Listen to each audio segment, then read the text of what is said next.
Un saludo muy cordial, mis queridos hermanos y hermanas. Les habla el pastor Esteban Bor. Estamos aquí en nuestro estudio en la ciudad de Fresno, California. Queremos desearles un sábado muy feliz a donde quiera que se encuentren.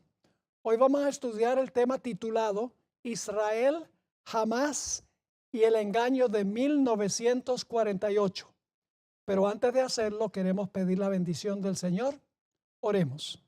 Padre, venimos a tu trono con reverencia, con humildad, pero venimos con confianza porque venimos en el nombre de tu Hijo Cristo Jesús. Pedimos la bendición de tu presencia, de tu Santo Espíritu en esta reunión. Habla a nuestra mente y a nuestro corazón. Acércanos a Cristo como nuestro Salvador. Te lo pedimos en el nombre precioso de Cristo, nuestro Salvador. Amén. Recientemente estaba viajando a una ciudad en avión y tenía un pasajero al lado que me hizo una pregunta. Me dijo, Señor, ¿cree usted que la guerra entre Israel y Hamás es el cumplimiento de una profecía de la Biblia? Bueno, interesante esa pregunta. No sabía que era una persona con inclinaciones religiosas. Le contesté, en un sentido general, sí es el cumplimiento de algunas profecías bíblicas, pero no es el cumplimiento de una profecía específica de la Biblia. Y luego expliqué lo que quería decir. Le mencioné Mateo, el capítulo 24 y el versículo 6 al 8, a donde habla de algunas de las señales antes de la venida de Jesús. Voy a leer esos versículos. Y oiréis de guerras y rumores de guerras. Mirad que no os turbéis, porque es necesario que todo esto acontezca, pero aún no es el fin. Porque se levantará nación contra nación y reino contra reino, y dice, y habrá pestes, hambres y terremotos en diferentes lugares, y todo esto será principio de dolores. Así que en términos generales, las guerras, rumores de guerras, nación que se levanta contra nación y reino contra reino, son señales de que Jesús viene pronto, pero no una guerra en específico en cierto lugar y en cierto momento. Ahora, después que Jesús había delineado las señales de su venida en Mateo el capítulo 24, él dio una ilustración de cómo podemos saber que su venida está cercana.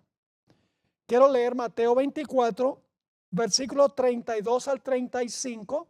Ya Jesús ha presentado las señales de su venida y ahora vamos a encontrar que Jesús va a ilustrar cómo podemos saber que la venida está cerca, inminente. Dice Mateo 24, 32, de la higuera aprended la parábola. Cuando ya su rama está tierna y brotan las hojas, sabéis que el verano está cerca. Así que cuando los árboles empiezan a brotar, cuando la higuera empieza a brotar, es señal de que la primavera está por terminar y está por comenzar el verano. Ahora viene la comparación. Versículo 33. Así también vosotros, cuando veáis todas estas cosas de las cuales él ha hablado en los versículos anteriores, cuando veáis todas estas cosas, conoced que está cerca a las puertas. De cierto os digo que no pasará esta generación hasta que todo esto acontezca. Ahora, los protestantes conservadores, grupos como los carismáticos, los bautistas y los evangélicos, creen que la higuera en este versículo se refiere al resurgimiento de Israel como nación en el año 1948. Enseñan que esta es la señal más grande de la inminencia de la venida de Jesús, de que Jesús está a las puertas. las victorias de Israel en las guerras de 1967 y de 1973 ha aumentado la conversación entre estos grupos religiosos en cuanto al supuesto cumplimiento de la profecía que dio Jesús hablando de la higuera, según la perspectiva de ellos. Y la guerra en el presente entre Israel y Hamás sirve también como un argumento en las manos de ellos de que Israel va a jugar un papel muy importante en las profecías y hay que defender a capa y espada a Israel. Ahora quiero preguntar, al comenzar esta presentación, ¿por qué escogió Dios a Israel? ¿Escogió a Israel irremediablemente? Es decir, ¿escogió Dios a Israel sin condiciones? ¿O será que Dios escogió a Israel con un propósito muy especial? Cuando hablamos de Israel, estamos hablando de la nación de Israel, que Dios escogió en el Antiguo Testamento para esparcir la esperanza de la venida del Mesías. Vamos a leer Isaías 49:6, a donde habla en cuanto a la razón por la cual Dios escogió a la nación de Israel e hizo de esa nación su teocracia. Dice allí en Isaías 49:6, Dios está hablando: poco es para mí que tú seas mi siervo para levantar las tribus de Jacob y para que restaures el remanente de Israel. También te di por luz de las naciones, para que seáis mi salvación hasta lo postrero de la tierra. Esto nos recuerda la profecía o la declaración de Jesús en Mateo, el capítulo 28, 18 al 20, a donde Él le mandó a sus discípulos que fueran y predicaran el evangelio a todas las naciones hasta lo postrero de la tierra, dice específicamente. Y luego entonces, después que se predique el evangelio, Cristo regresará por segunda vez. Ahora, en primer lugar, debemos reconocer que la higuera, al igual que la viña, se asocian con el pueblo literal de Israel en el Antiguo Testamento. Quiero leer un texto a donde tanto la higuera como la viña se asocian o se relacionan con Israel, el Israel literal. Vamos a leer Oseas, el capítulo 9 y el versículo 10. Como uvas en el desierto, las uvas vienen de una viña, como uvas en el desierto hallé a Israel. Deben comparar también con esto Isaías el capítulo 5, a donde se compara a Israel con una viña. Así que dice, como uvas en el desierto hallé a Israel, como la fruta temprana de la higuera. En su principio vi a vuestros padres. Ellos acudieron a Baal Peor, se apartaron para vergüenza y se hicieron abominables como aquello que amaron. Así que noten que en este texto del Antiguo Testamento se asocia al pueblo de Israel, a la nación de Israel, con una viña que produce uvas y con una higuera en su tiempo temprano. Ahora, en el Nuevo Testamento vamos a ver también que se usa la higuera como un símbolo de la nación de Israel. Ahora vamos a estudiar nuestro tema primordialmente en tres partes. Vamos a la primera parte que se encuentra en Mateo el capítulo 3 y el versículo 8 al 10. Estos versículos describen la predicación de Juan el Bautista. Juan comenzó a predicar 6 meses antes que Jesús comenzara su ministerio. Es decir, medio año antes de Jesús comenzar su ministerio, Juan proclamó el mensaje que vamos a leer en unos momentos. La misión de Juan era preparar el camino para que el pueblo de Israel recibiera a Jesús en su primera venida.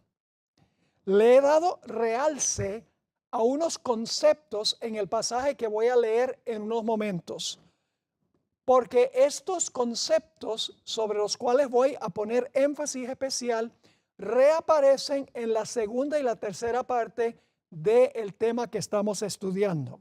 Así que vamos a Mateo 3 y vamos a leer los versículos 8 al 10 que contiene el mensaje de Juan el Bautista.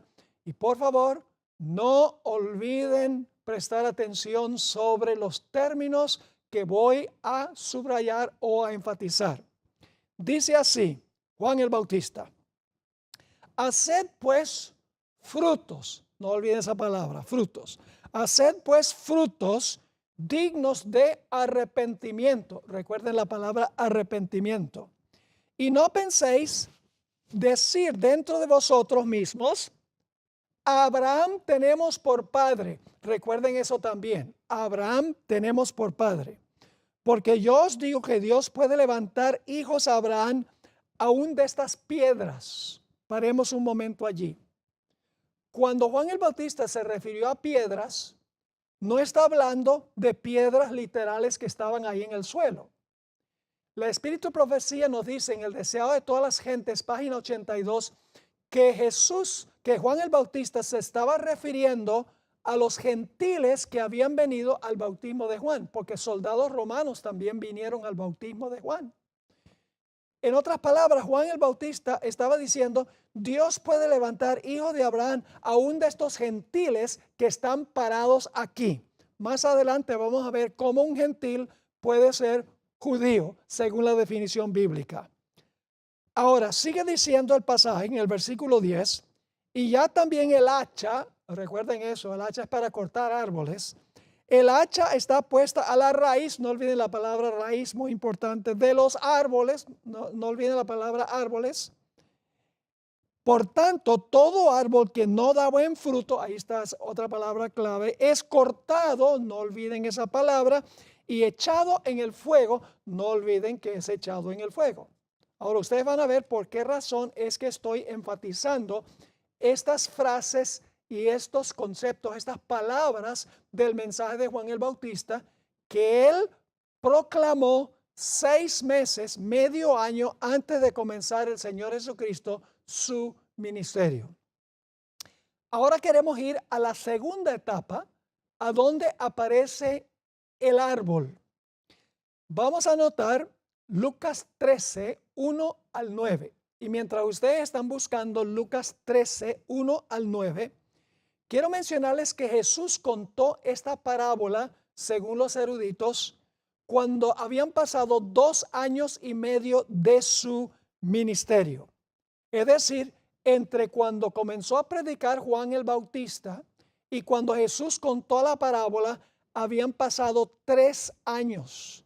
Medio año la predicación de Juan el Bautista, 2 años y medio del ministerio de Jesús, 3 años. Es importante eso por una referencia que encontramos en esta parábola de Jesús. Ahora vamos a desempacar esta parábola de Cristo en Lucas 13, 1 al 9.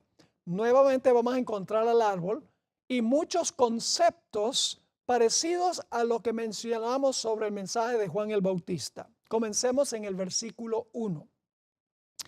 En este mismo tiempo estaban allí algunos que le contaban acerca de los galileos, cuya sangre Pilato había mezclado con los sacrificios de ellos. Respondiendo Jesús les dijo: ¿pensáis que estos galileos, porque padecieron tales cosas, eran más pecadores que todos los galileos? Os digo, no. Antes, si no os arrepentís, ahí está una palabra clave. Juan el Bautista llamó al arrepentimiento. Jesús dice: si no os arrepentís, todos pereceréis igualmente, como sucedió, dicho sea de paso, con la higuera. Sigue diciendo en el versículo 4: o aquellos 18 sobre los cuales cayó la torre en Siloé y los mató, ¿pensáis que eran más culpables que todos los hombres que habitan en Jerusalén? Os digo, no. Antes, si no os arrepentís, recuerde que le está hablando a un grupo de judíos, la palabra arrepentimiento nuevamente muy importante. Antes, si no os arrepentís, todos pereceréis igualmente. Y ahora Jesús va a ilustrar lo que él está diciendo en estos versículos. Si ustedes no se arrepienten, van a perecer. Jesús va a contar una parábola. Y la parábola se encuentra en el versículo 6. Digo también esta parábola. Yo voy a interpretar los términos a medida que vamos avanzando. Tenía un hombre, es un símbolo de Dios el Padre. Tenía un hombre una higuera que representa la nación de Israel, que Dios escogió para esparcir el mensaje. Plantada en su viña. La viña representa el mundo a donde deben ministrar los judíos de la época de Jesús y en el Antiguo Testamento. Y vino a buscar fruto. Ya vimos eso en el mensaje de Juan el Bautista. Viene a buscar fruto en un árbol, en una higuera. Interesante. Sigue diciendo, y no lo halló. Es decir, el árbol no tenía ni un solo fruto. La higuera no tenía ni un solo fruto. Ahora el dueño de la viña, que representa a Dios el Padre, está un poco descontento porque esa higuera no ha dado fruto. Y en el versículo 7 encontramos la reacción del dueño de la viña cuando habla con el viñador, que es Cristo Jesús. Versículo 7.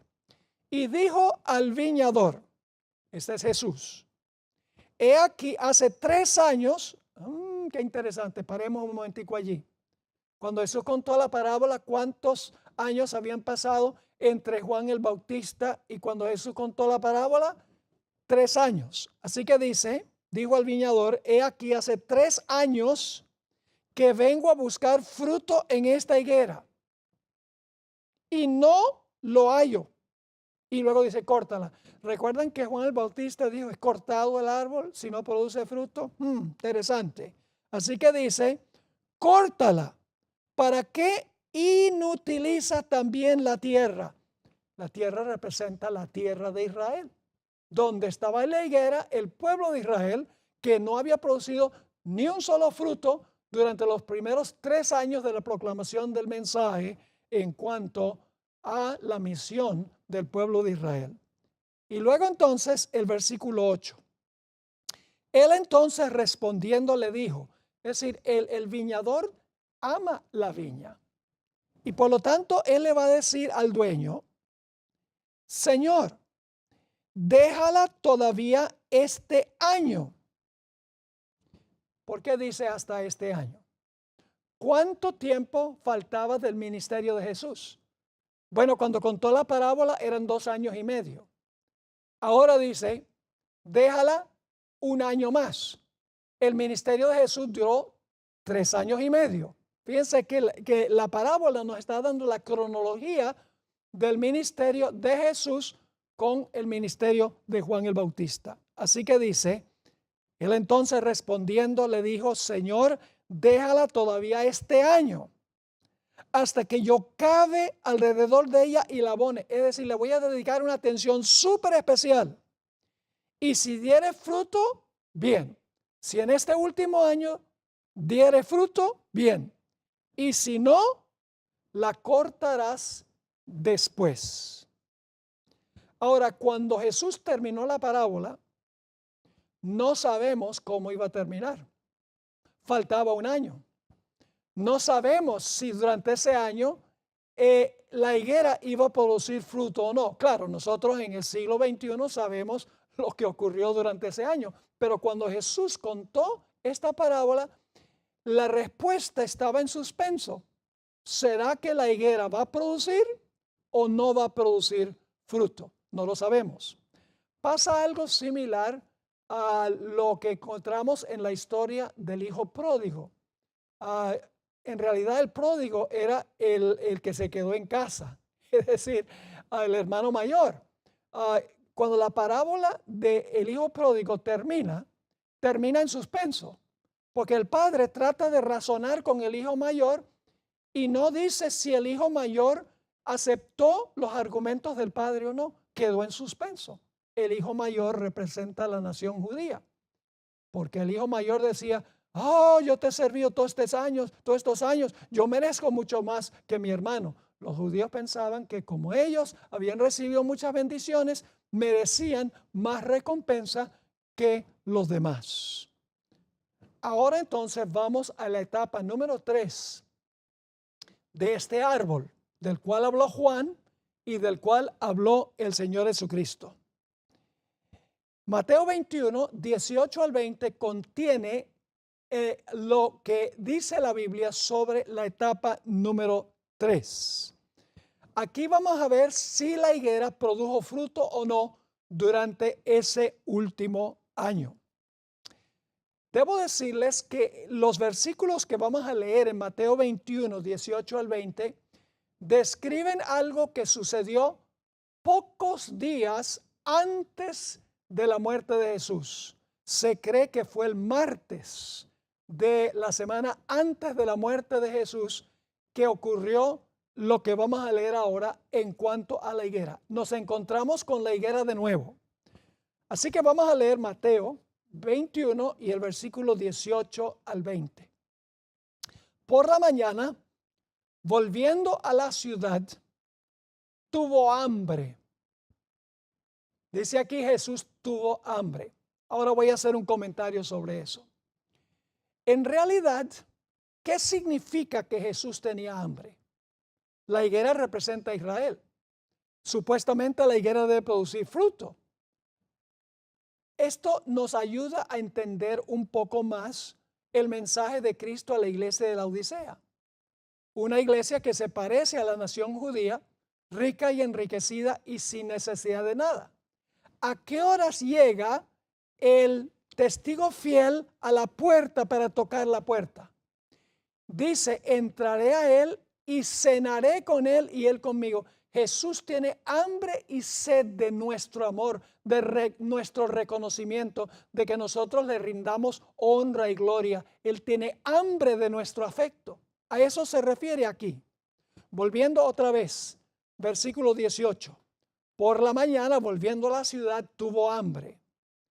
Y viendo una higuera, otra vez el árbol, viendo una higuera cerca del camino, vino a ella y no halló nada en ella, sino hojas solamente. Ahora, paremos un momento allí, necesito explicarles algo. Y es que la higuera, y yo vivo en California, a donde hay bastantes higueras, la higuera primero le sale el fruto y luego entonces le salen las hojas anunciando que la higuera tiene fruto. Es decir, si este árbol tenía hojas, también debía tener frutos, porque los frutos salen primero. Pero Jesús llega a esta higuera, tiene hambre, tiene deseos de que Israel lo alimente con su afecto, con su amor, pero cuando llega a la higuera no encuentra nada sino hojas. Y la hermana White describe que era un árbol frondoso, un árbol lindo, lleno de hojas. Un árbol ostentoso pero sin fruto. Como Israel tenía el templo, tenía los pactos, tenía la ciudad dorada de Jerusalén, tenía todas las bendiciones y ventajas. Ahora sigue diciendo en el versículo 19, y viendo una higuera cerca del camino, vino a ella y no halló nada en ella, sino hojas solamente. Y le dijo, nunca jamás nazca de ti fruto. Eso suena más o menos muy definitivo, ¿verdad? Nunca jamás nazca de ti fruto. Y luego se secó la higuera. No dice cómo se secó. Para eso tenemos que ir a otro evangelio. Así que dice, luego se secó la higuera. Viendo esto los discípulos decían maravillados, ¿cómo es que se secó enseguida la higuera? Es decir, se secó inmediatamente. Ahora, El pasaje en el Evangelio según San Marcos nos ayuda a entender un poco más lo que pasó con la higuera. Marcos 11, versículo 12 dice: al día siguiente, cuando salieron de Betania, tuvo hambre, y viendo de lejos una higuera que tenía hojas, fue a ver si tal vez hallaba en ella algo. Pero cuando llegó a ella, nada halló sino hojas. Ahora hay una frase que tengo que explicar. Pues no era tiempo de higos. ¿Qué significa eso, que no era tiempo de higos? Pues la hermana Guaya explica que en ese lugar había otras higueras, había otros árboles de higos. Y esos árboles no tenían hojas. Ella dice que los árboles sin hojas representan a los gentiles. No habían recibido grandes bendiciones. Ellos, según los judíos, no tenían mucha esperanza de salvación. Pero el pueblo judío había recibido muchísimas bendiciones. Para el pueblo de Israel se esperaba fruto para ese tiempo. Para los gentiles no, porque ellos todavía no habían recibido la plenitud del mensaje del evangelio. Así que sigue diciendo, pero cuando llegó a ella nada halló sino hojas, pues no era tiempo de higos. Entonces Jesús dijo a la higuera: nunca jamás coma nadie fruto de ti. Y lo oyeron sus discípulos. Suena bastante definitivo eso. Nunca jamás coma nadie fruto de ti. Ahora, necesitamos ir a los versículos 20 y 21 del mismo capítulo 11 de Marcos, a donde nos dice cómo se secó la higuera. Algunos dirán, bueno, se secaron las hojas, pero la higuera continuó viviendo. No fue así.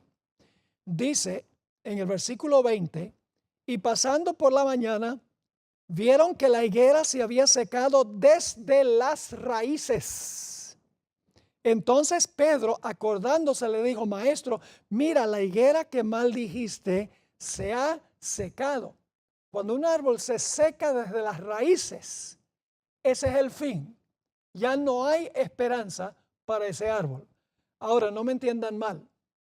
La nación de Israel tiene derecho a existir como nación, pero ya no es el vehículo que Dios usa para llevar el evangelio al mundo. Hoy en día Él usa a la iglesia cristiana global para proclamar el evangelio.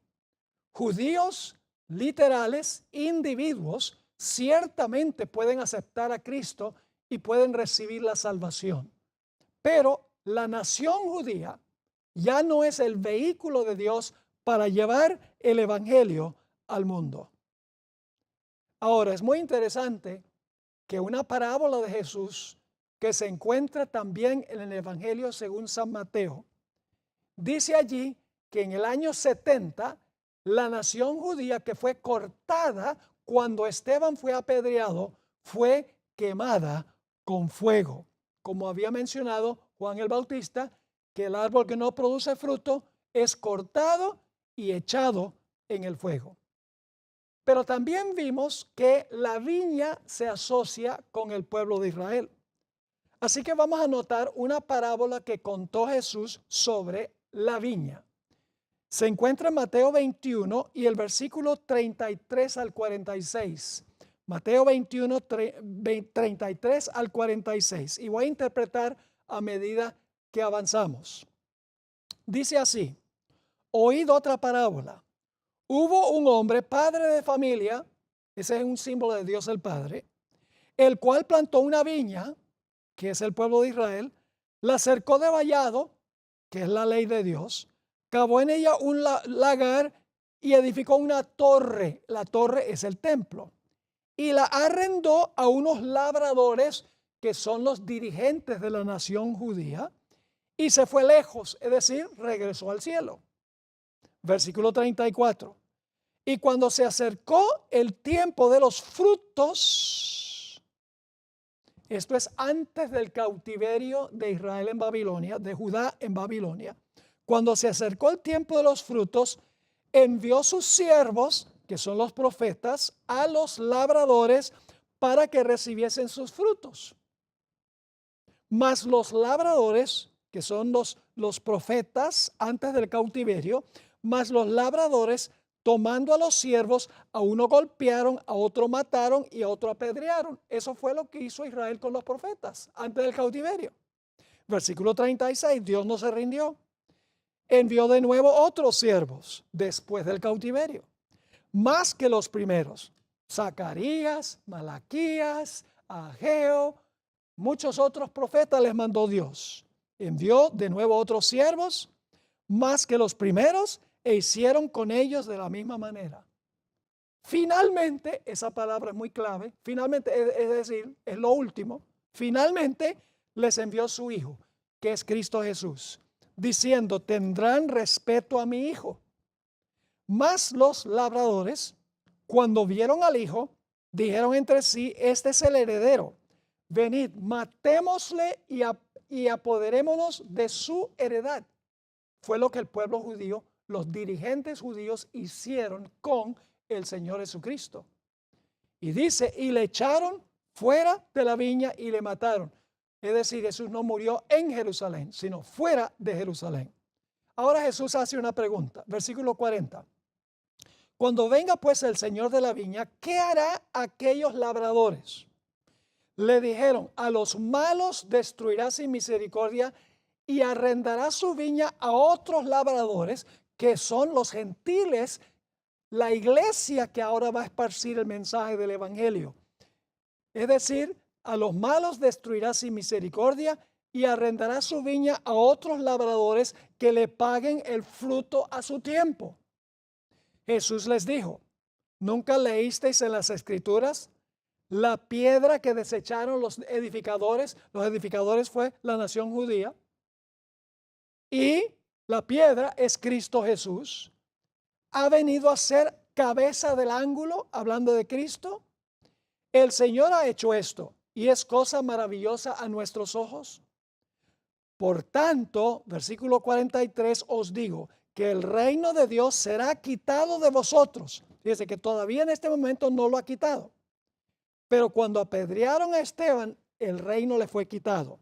Así que dice, por tanto os digo que el reino de Dios será quitado a vosotros y será dado a gente, la palabra griega ethne, que se usa para los gentiles en el Nuevo Testamento. Así que dice, será dado a gente que produzca los frutos de él.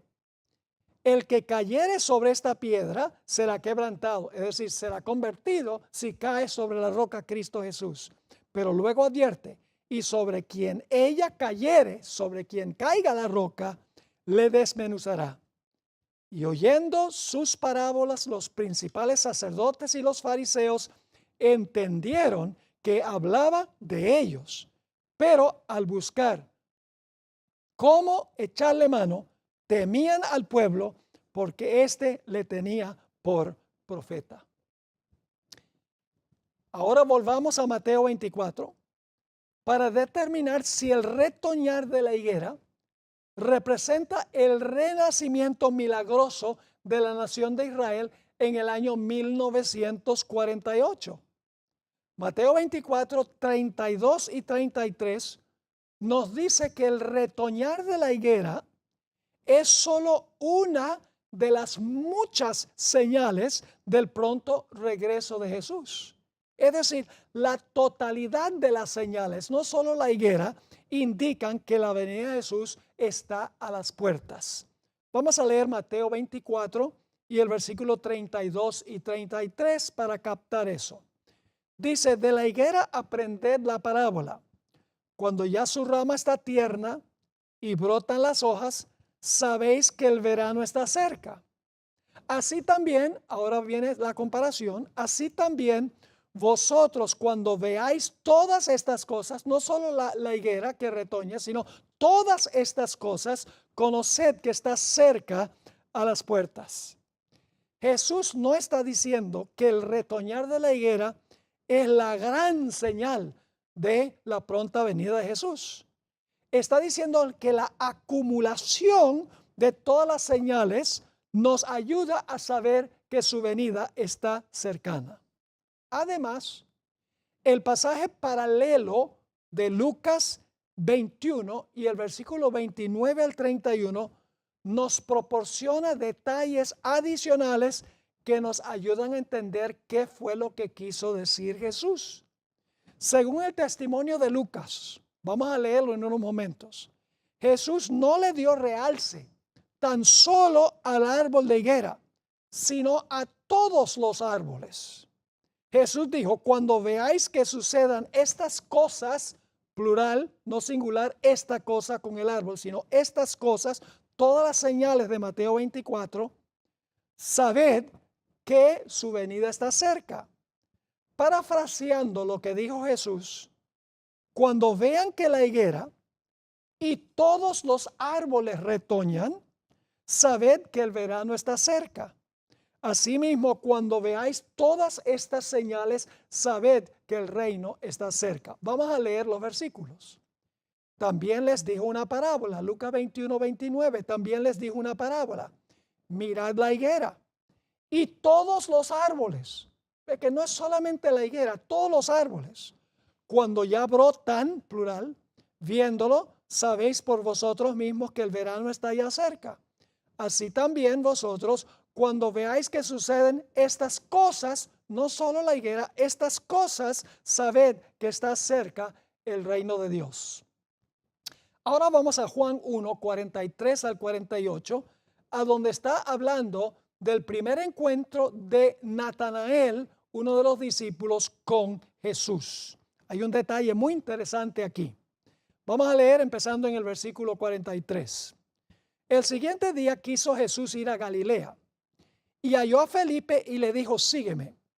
Y Felipe era de Betsaida, la ciudad de Andrés y Pedro. Felipe halló a Natanael y le dijo, hemos hallado a aquel de quien escribió Moisés en la ley, así como los profetas, a Jesús el hijo de José de Nazaret. Natanael le dijo, ¿de Nazaret puede salir algo bueno? Era una ciudad muy corrompida. Es decir, al principio Natanael dice, ¿será que puede salir algo bueno de allí? Le dijo Felipe, ven y ve. Versículo 47. Cuando Jesús vio a Natanael que se le acercaba, dijo de él, he aquí un verdadero israelita en quien no hay engaño. Le dijo Natanael, ¿de dónde me conoces? Respondió Jesús y le dijo, antes que Felipe te llamara, cuando estabas debajo de la higuera, te vi. Qué detalle interesante. Jesús le dice a Natanael, este es un judío o es un israelita verdadero o genuino, y Natanael está debajo de una higuera que representa al pueblo de Israel. Ahora, el hecho de que hay israelitas verdaderos significa que también hay israelitas falsos.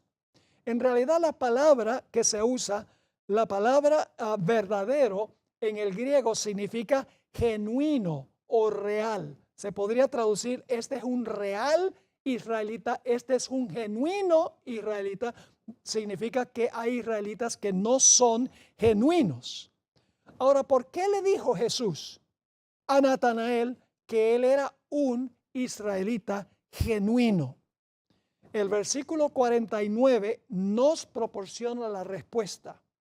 Natanael era genuino, un israelita genuino, porque confesó que Jesús era el Hijo de Dios, el Rey de Israel, a pesar de que venían de la ciudad malvada de Nazaret. ¿Qué es entonces un israelita genuino? Es uno que confiesa que Jesucristo es el Hijo de Dios, es Rey de Israel, es el Mesías. Note que Natanael, y recalco este punto, era un israelita genuino y estaba bajo una higuera que era símbolo de Israel. De modo que tenemos en el mismo sitio el símbolo y lo que el símbolo representa.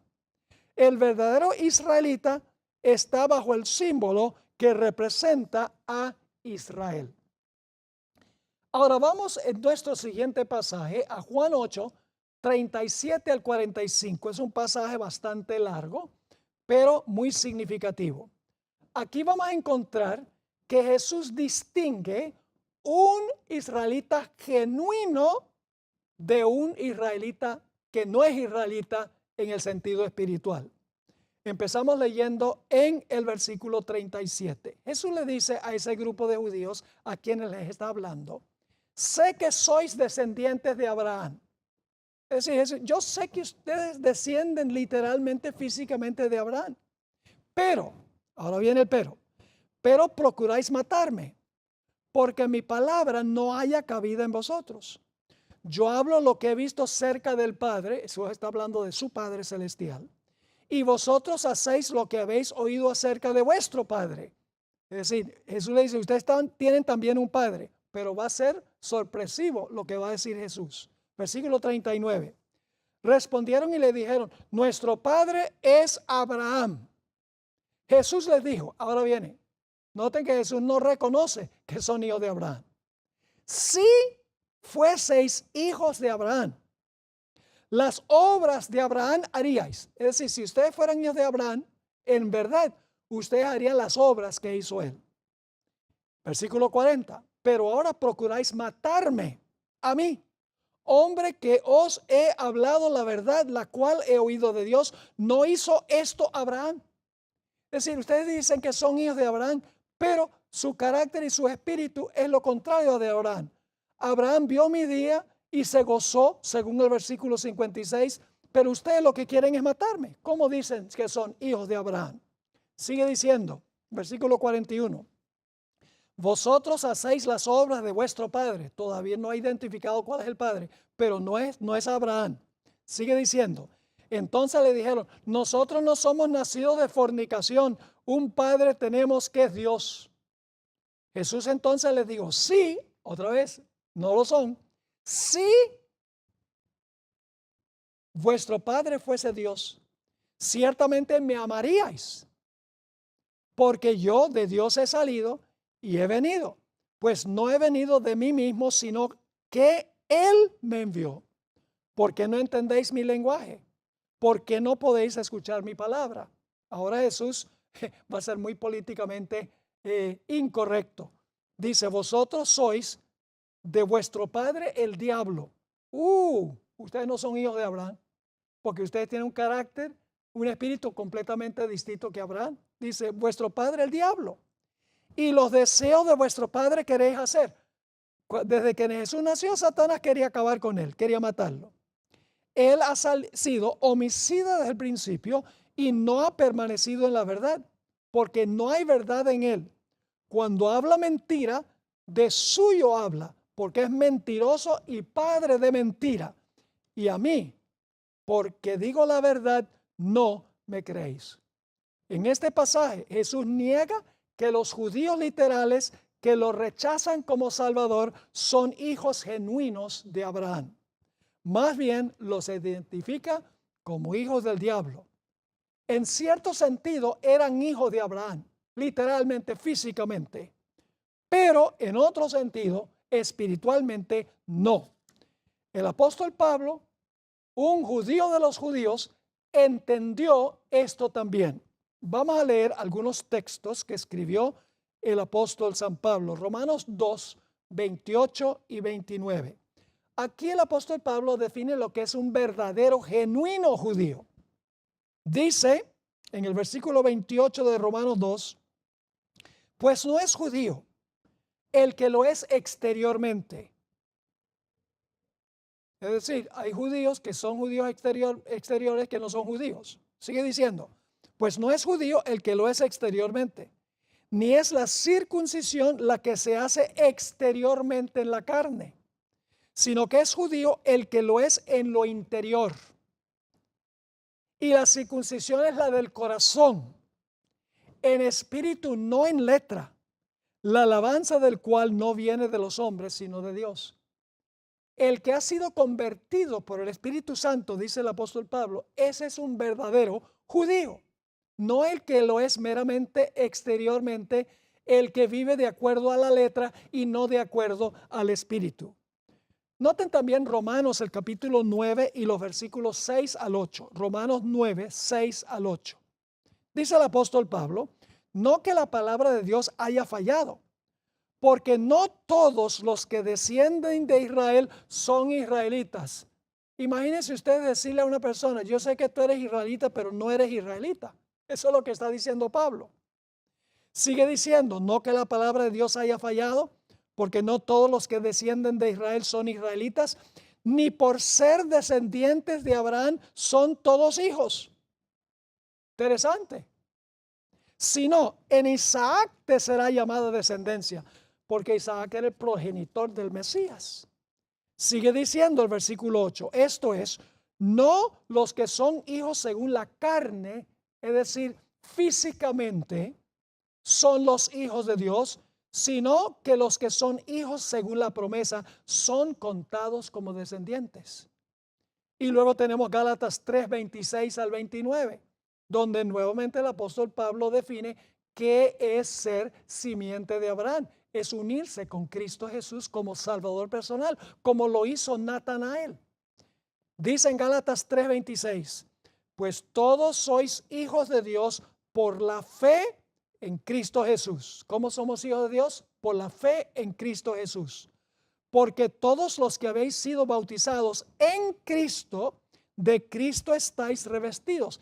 Cuando nos bautizamos, Jesús nos viste con el manto de su justicia, en otras palabras. Versículo 28, ya no hay judío ni griego, no hay esclavo ni libre, no hay varón ni mujer, porque todos vosotros sois uno en Cristo Jesús. Y si vosotros sois de Cristo, ciertamente el linaje de Abraham sois y herederos según la promesa. Un verdadero judío es el que está en Cristo, espiritualmente hablando. Ahora, el apóstol Pablo escribió un poco sobre su nota biográfica en Filipenses el capítulo 3 y el versículo 3 al 8. Él era miembro del Sanedrín, tenía un futuro brillante en el judaísmo, pero echó todo a un lado por amar a Cristo Jesús. Vamos a leer su autobiografía que él mismo da. Sigue escribiendo, porque nosotros somos la circuncisión, los que en espíritu servimos a Dios, no según la letra, sino el espíritu. Y nos gloriamos en Cristo Jesús, no teniendo confianza en la carne como tenían los judíos. Somos hijos de Abraham y vivían conforme a la letra de la ley, pero no conforme al espíritu de la ley. Versículo 4. Porque yo también, dice Pablo, tengo de qué confiar de la carne. Si alguno piensa que tiene de qué confiar en la carne, yo más.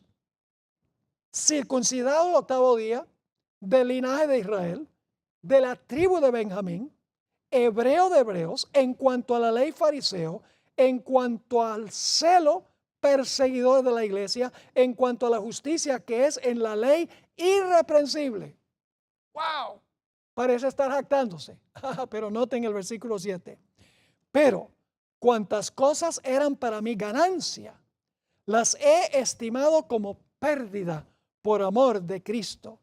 Y ciertamente aún estimo todas las cosas como pérdida por la excelencia del conocimiento de Cristo Jesús mi Señor, por amor del cual lo he perdido todo y lo tengo por basura para ganar a Cristo.